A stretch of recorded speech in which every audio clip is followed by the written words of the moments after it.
What up, YouTube? Welcome back to a new video. If this is your first time here on the channel, thanks so much for stopping by. Definitely check out some of my other videos, and if you like what you see, go ahead and like, comment, and subscribe. I greatly appreciate it. Today's video is all about the recent pickups. Now, this is weird because it's low-key feeling like I just did one of these videos like about a month ago, but I've been so far behind and haven't really been that consistent here on YouTube. So the last pickups video I did was all about the games that I picked up throughout like May to July, right? Today's video is going over the games and things that I picked up throughout August and September of this year, 2024. Let's get into it. Now, when I said games and things, I meant games and accessories because over the past couple of months, I did pick up 2 controllers. So first up, for the PlayStation 5, I did get the sterling silver DualSense controller, again, for the PlayStation 5. I was able to get it before the price increase went into effect and super happy about that. It just looks so distinguished. I don't know. It's beautiful. Looks way better than the original white controller. So I went ahead and traded that OG white controller in, and I love it. The other controller that I got is for the Nintendo Switch. I did pick up the Hori Split Pad Compact controller. I love these controllers. Hori absolutely did their thing with these controllers. I have I believe it's like the reddish, I think they officially call it raspberry set. Love the lavender. This is lavender. You guys can see I primarily have been playing my Nintendo Switch with these Joy-Con, and I absolutely love it. The cool thing about this particular set though is that it comes with an attachment set here. So it has the rails on it. You can either use the controllers like I am on my Switch, or you can basically slide them into this rail and use it like a Pro controller. So I haven't done that yet, but I like that that's an option. Let's get into the games here. So over the past couple of months, I did pick up games for the Xbox Series X, the PlayStation 5, and the Nintendo Switch, obviously. So we're going to start off with the Xbox Series X games that I picked up. And first up here is Star Wars Outlaws. Now, I did just recently complete this game, and overall, I enjoyed my time with it. So while this is a Star Wars game, it doesn't necessarily feel like a Star Wars game, if that makes any sense. Main character you play as is Kay. She's a scoundrel. And of course, you have that galactic, like, environment, right? Which totally is representative of all things Star Wars. You get into your ship, there are ship battles that you can do and all that good stuff. At the end of the day, it kind of feels like I don't want to say low budget because I'm not trying to throw any shade, but it kind of feels like a low budget, like Uncharted game, which isn't a bad thing at all. It's a Ubisoft joint. So, there's hella things to do in the game, right? You got a bunch of things to check off your list, a bunch of like side missions. You have intel missions that you can do. There's just a lot going on in this game. And like I said, it took me a while to get like really into it. There's some stealth sections in the game that were really off-putting off the break, right? Within the first couple of hours, there's some stealth that needs to be done. And it felt punishing, just because if you got caught, that was it. It's going to take you back to the beginning of that section. And I don't really like that all too much. Once I got done with it though, once I got through it, it wasn't really that much of a problem afterwards because there aren't a lot of areas that have that stealth in it. There's also like different factions. The whole mechanic of the game is, since Kay is a scoundrel, and there are like I believe there's 3 different fractions, you can do missions to kind of like gain your trust with each faction, right? And that will allow you to have their trust and go through their particular areas without them being like, without them like noticing you. You know what I'm saying? You're able to get intel that you need. You don't have to be stealthy about it. So I tried as hard as I possibly could to do those missions so that I can build up my trust with the different factions. And I really did like that about the game. The only other Xbox Series X game that I picked up was Dustborne. I haven't had a chance to play this one yet. This was more or less of an impulse buy almost. I really could have waited on it. But considering the fact that it wasn't a full price game, I was like, might as well go ahead and get it. I remember seeing it, it was featured during like Summer Game Fest, and I absolutely adored the art style. So I was like, you know what, let's just pick it up. Dustborne is an action adventure game. Like I said, it has a really cool art style. It's set all around the main character that is going on this road trip with her friends. I'm not quite sure why they're going on a road trip, but they're on a road trip. There also seems to be some really cool music. There's some rhythm or music elements in this game as well, so that totally intrigued me. As far as the PlayStation 5 goes, I do have 3 games here, and I've only played 1, all right? Don't judge me. First one up, I haven't played. It's Visions of Mana.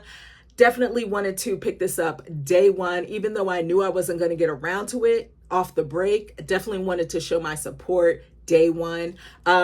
It's a new Mana game. I played the demo and I absolutely enjoyed the demo. I know I'm going to enjoy this game. I know I'm going to stream this game, just like I streamed the demo because we had a good time. Yeah, I'm interested in seeing what this particular installment of this new installment in the Mana series is all about. Right up my alley again, action adventure, cutesy characters, beautiful, lush environments, bright and just full of energy, right? That's what I look for when I play one of these Mana games. So I'm sure this will give me everything that I'm looking for. Another PlayStation 5 game that I haven't had a chance to play is Indica. Now I picked this up on September 30th, in all fairness, all right? And it was on sale for 19 bucks. So I was like, why not? Let's go with that physical version.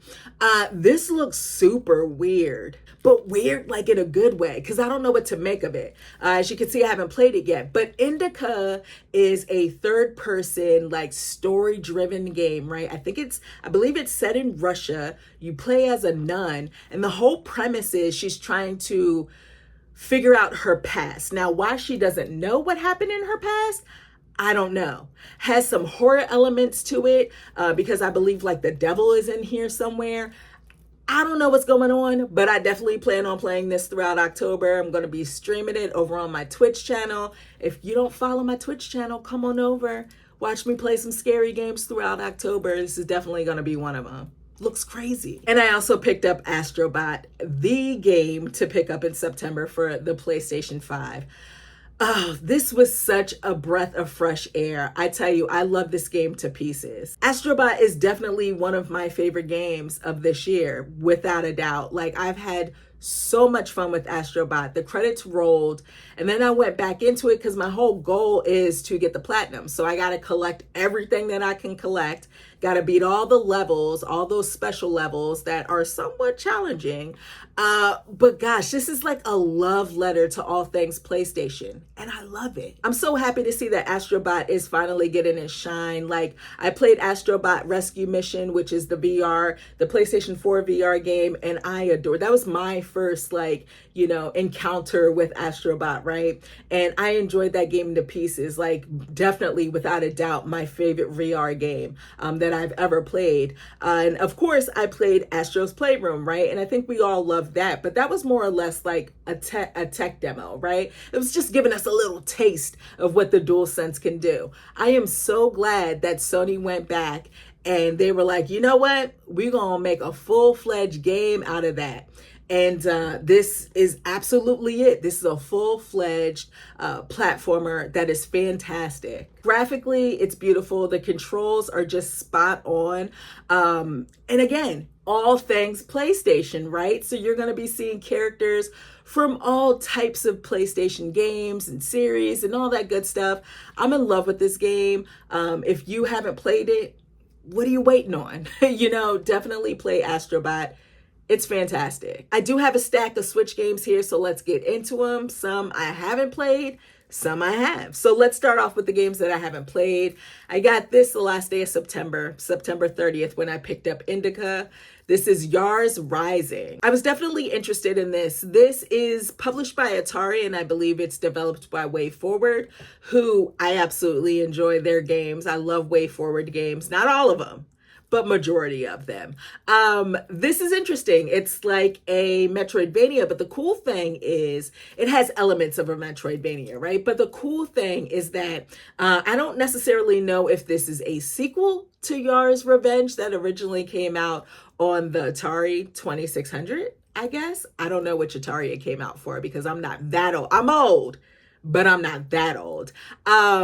But yeah, it seems really dope. Has this whole hacking, like apparently the main character can hack into stuff. And when you hack into things, you're basically playing Yars Revenge, which I think is pretty cool. So wanted to pick up a physical copy of this one. I also picked up, but I haven't played yet, Tokyo Xanadu EX Plus. Now I've learned my lesson with these type of games, with these Axis and Atlas, the niche RPG games. If you don't get it when it comes out, 9 times out of 10, it's gonna raise, the price is gonna raise, all right? And this was one that I was interested in. I actually remember playing a bit of this on the PlayStation Vita, and I enjoyed my time with it. I guess this is the definitive version, all right? So better frame rate. It's an action RPG. So with this EX Plus version, you get a better frame rate. There are, I guess, new scenarios in there. It just looks like it's really cool. Again, action RPG. You're fighting like these monsters from this different world or different realm. Looks like something I'll be interested in. I kind of prefer, don't gasp, but I do kind of prefer an action RPG over a turn-based. I know there's more of you out there. Like, I do enjoy a good turn-based RPG, but if I'm going to choose, I'm going to go with an action one, right? The Ace Attorney Investigations Collection. This comes with 2 Ace Attorney games, and I'm a sucker for the Ace Attorney series, okay? The first one is a game that I played. It's Miles Edgeworth, Ace Attorney Investigations, which I really enjoyed back on the DS. Really cool game. Totally like Phoenix, right? But it takes it a step further, and you're actually investigating like crime scenes, right? So it has that whole investigative, bit to it. And then the other game here is Ace Attorney 2 Investigation Prosecutor's Gambit.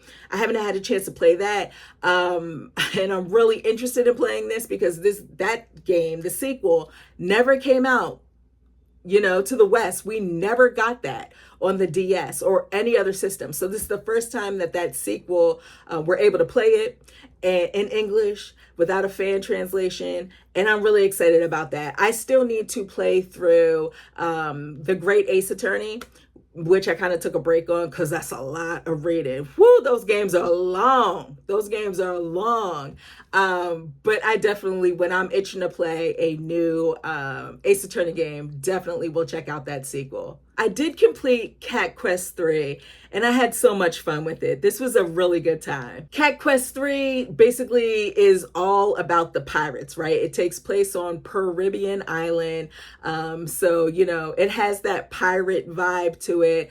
It does also include, Cat Quest 3 also includes like, ship battles, which is fun. Again, nothing too crazy, very simplistic, but it's fun nevertheless. It also has a whole bunch of loot. There's a lot more loot in this game than the other 2 games, and I definitely appreciated that. You also have some other abilities on top of just swing your sword around. There are definitely a lot of other abilities that you can use to your advantage to get through the game. You're just sailing the seas, doing your thing, getting in combat, leveling up, trying to take down the Pirate King. I'm not the biggest fan of cats in real life in general, but this game is just too darn cute. Lots of cat puns in there. It's a good time. It honestly is. My only complaint about the game was that it was too dang short. I think I beat it in like 5 hours, which is crazy. I feel like the other games were longer than that, but I definitely want more Cat Quest in my life. Such a good time. Emo The Smiling Man, Famicom Detective Club.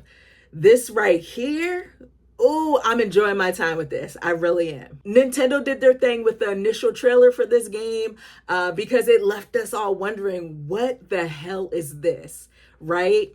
Then we figured out that it's Emo, the Smiling Man. This is a good time. I'm currently in chapter 12 of this game. I believe there's like 11, maybe 12 chapters. And I'm trying to take my time with it, trying to do like a chapter a night. If I can go a little further than that, then I try to. But yeah, it's a Famicom. It's a new Famicom Detective Club game, which is great because the previous Famicom Detective Club games that they put out were basically remakes of games that previously came out in the 80s. So this is a brand new game, okay, in the series, and it's crazy. The places it goes, and I'm sure I haven't seen everything yet because like I said, I'm in chapter 7, but it's kind of dark. It definitely touches on some things. It's a murder mystery. You play as a private detective and you're going around trying to solve this case of a boy that has been murdered, right? And Emo was a serial killer from, I believe, like 18 years ago, like an urban legend. All right. So it's touching on that whole urban legend. And it's good. It's really good. This is a visual novel, like adventure game. There isn't just text on the screen and you're scrolling through it. There are gameplay bits in the game. All right. So there's some gameplay. And it's nothing crazy, but there's some gameplay. My issue, and it's a little issue. My issue with it is that while it does kind of feel like a Phoenix Wright game,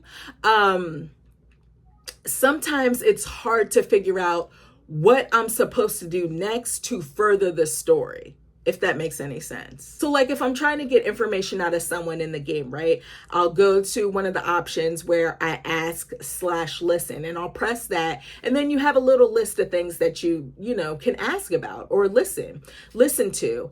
And, I feel like there's been plenty of times where I've definitely click that button several times.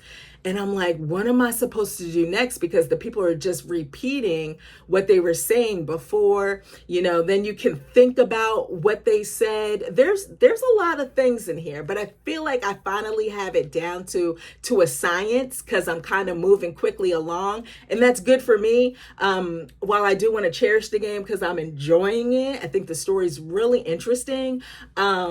I'm glad that I finally figured out how to progress as far as like the investigative stuff goes when you're speaking to like a suspect or whatever, or a witness, or just a character in general. So I hope that it sells well because I would love to see more games in this series come out in the near future. Do it, Nintendo. The last game here that I picked up, I haven't completed yet, but it is The Legend of Zelda: Echoes of Wisdom. The fact that this is a Zelda game where you play as Zelda is pretty dope. I mean, I wish this was a thing when I was a kid. I would have been all over this. So Echoes of Wisdom, at the end of the day, is low-key a puzzle game, to be honest with you. This is a puzzle game. Now, it looks like Link's Awakening, right? That remake that they did, it has that whole Link's Awakening vibe to it. But the cool thing, it has the creativity of like Breath of the Wild or Tears of the Kingdom, but on a totally like pared down scale. Zelda's all about the wisdom, right? She's not out here trying to beat up baddies, okay? That's not her style. So yeah, she has this staff where she can basically copy the abilities of things around the world. You have items that will help that she can copy, and they're called echoes. Those echoes will help you like traverse around the world or whatever. And then you can also you can copy enemies and they'll fight for you. Zelda's out here trying to do her big one. She's trying to save Hyrule while using these echoes. You have these rifts that you have to kind of close up. It's a good time. It's a good time. Now, I do have some complaints about the game. All right. I'm making my way through, after you kind of like, for the most part, do the tutorial, it kind of like lets you out into the world, and you have 2 places that you can go. I decided to go to the desert first. So I'm currently working my way through the desert dungeon, and It's crazy. It's a good time. But I do have some issues with the game. The first one being the user interface in Echoes of Wisdom really could use some work. It really could. So, like I just mentioned, you're capturing all these echoes, right? So you can use them, right? They're super helpful, or they're supposed to be super helpful for Zelda to be successful in saving Hyrule. The UI kind of takes away from that. All right. There are, I don't even know. I feel like there has to be over 200 echoes that you can get. And it is a hassle trying to scroll through. Actually, 200 might be too much. I don't know. There are a ton of echoes because, like I said, I'm only in the first dungeon and I feel like I already have a ton. Okay. But it is a hassle scrolling through each and every one of these echoes to get to the one that you want. Now, they do have a sort mechanic where you can sort them by like your most used or the last one that you copied. You can sort them by type. It still doesn't help. Another issue that I have is the fact that it doesn't run the best.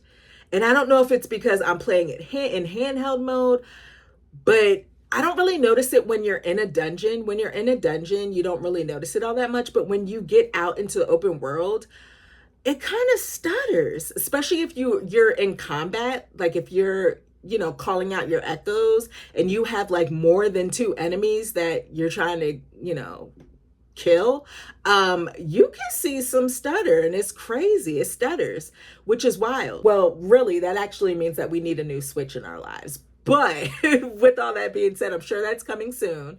But yeah, it was surprising to me that it doesn't play as well, considering this is a Nintendo published like first party game. But other than that, I've been having a really good time with the game. I think it's super cool that, people can get through dungeons or summon different echoes in different ways in order to achieve the same thing. And I'm all for that. So it does call for some creativity, unless at times you're someone like me who kind of just uses the same echoes over and over again until you find a better version, right? So guys, those were the games and things that I picked up throughout August and September. Let me know in the comment box below what games you picked up, what were some of the highlights over the past couple of months. And if you played any of the games that I just shared with you, let me know what you think about them. As always, I want to thank all of you for watching this video, and I'll check you next time. Peace.